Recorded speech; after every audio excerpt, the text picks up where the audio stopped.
की तैयारी की जा रही है नियुक्ति की जगह। ठीक है, आप मेरा भी जवाब जरा ध्यान से सुनिए। अरे थोड़ा बोलने दीजिए। हाँ बोलिए।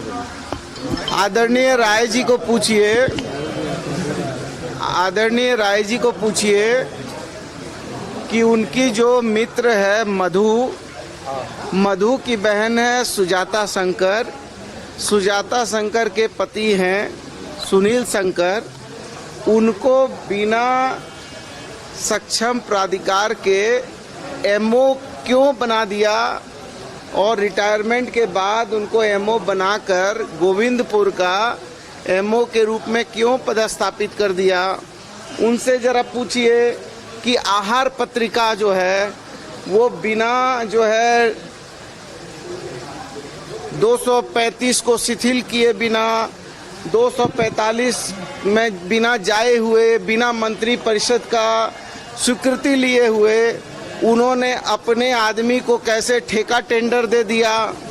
उनसे ये पूछिए कि जो है उन्होंने 104 में जो है वो किस तरीके से अपने आदमी को, बाबा कंप्यूटर को किस तरीके से उन्होंने काम दे दिया। उनसे पूछिए कि नमक और चीनी जो है वो कैसे गोदाम सब में पड़ा है, सड़ रहा है, उसकी क्या मतलब है। मंत्री जी ये तो पलटवार हुआ, ये गलत हुआ, ये गलत ये मान रहे हैं आप।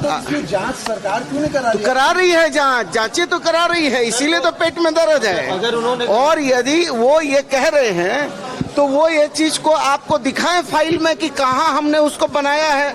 हमने तो लिखा है कि यदि ये योग्यता का जो है आहारता पूरा करते हैं तब इनको बनाया जाए, इसकी जांच कर ली जाए। यदि ये मंत्री का लिखना गलत है तो वो जुल्म, वो कत्ल भी करते हैं तो चर्चा नहीं होती, हम आहें भी भरते हैं तो हो जाते हैं बदनाम। चलिए, आज जो सदन में एक बीजेपी थी वॉकआउट कर रही है, ये पास हो गया, दोपहर के पहले प्रातःकाल ध्यानाकर्षण शून्यकाल से पहले वो भी कहा गया कि अरे तो भाई माननीय विधायक लोगों ने तो ये सदन की गरिमा को तार तार कर दिया। आज वो बालू बेच रहे थे, क्योंकि बेचने में वो लोग चैंपियन हैं, क्योंकि उनकी सरकार ने बीसीसीएल बेच दिया, सीसीसीएल बेच दिया, एमटीएनएल बेच दिया, बीएसएनएल बेच दिया, रेल बेच दिया, जहाज बेच दिया, बंदरगाह बेच दिया, और वो बेचने के माहिर लोग हैं। इसलिए उनका आदत है नित्य नए दिन नया नया ड्रामा और नौटंकी करना, मस्खरी करना उनकी आदत है। तो भाई जिसकी फितरत है, अब जो है क्या बोलते हैं उसको, जो ये करता है बिच्छू की आदत है डंक मारने की, तो डंक तो मारेगा ही। धन्यवाद। पहले वापस करते हैं।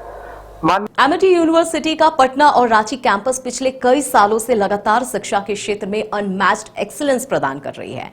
यूनिवर्सिटी रिसर्च और इनोवेशन और के कल्चर को बढ़ावा देती है, और यही कारण है कि यहाँ के शिक्षकों और छात्रों ने मिलकर अब तक 1000 से ज्यादा रिसर्च पेपर और 100 से ज्यादा पेटेंट फाइल किए हैं। 26 से अधिक पेटेंट पब्लिश्ड हुए हैं और 3 पेटेंट ग्रांट भी हो चुके हैं। और यही नहीं, यहाँ के फैकल्टीज और स्टूडेंट 100 से अधिक किताबें पब्लिश भी कर चुके हैं। यूनिवर्सिटी के दोनों ही कैंपस में स्टूडेंट्स को कॉर्पोरेट प्लेसमेंट प्रोसेस को क्रैक करने के लिए ट्रेनिंग दी जाती है, और इसलिए एमिटी यूनिवर्सिटी अपनी स्थापना से ही देश विदेश के कई जानी मानी मल्टीनेशनल कंपनीज जैसे अमेजॉन, एक्सेंचर, जेपी मॉर्गन और GPT, TCS, Wipro, ITC, federal bank, Hindustan Unilever जैसे 180 रेप्यूटेड कंपनीज के लिए रिक्रूटमेंट की प्रेफर्ड चॉइस बन गया है। यही वजह है कि आयुष कुमार को जेपीटी कंपनी लिमिटेड में 24 लाख, जान निसार अख्तर को अमेजॉन से 30 लाख और देव नरूला को ह्यूमन होल्डिंग कंपनी लिमिटेड से 44 लाख 50 हजार का पैकेज मिला है। वहीं सुमन गुप्ता को पालो ऑल्टो में मिले 47 लाख के हाईएस्ट पैकेजेस से यूनिवर्सिटी ने बिहार और झारखंड में एक नया रिकॉर्ड कायम किया है।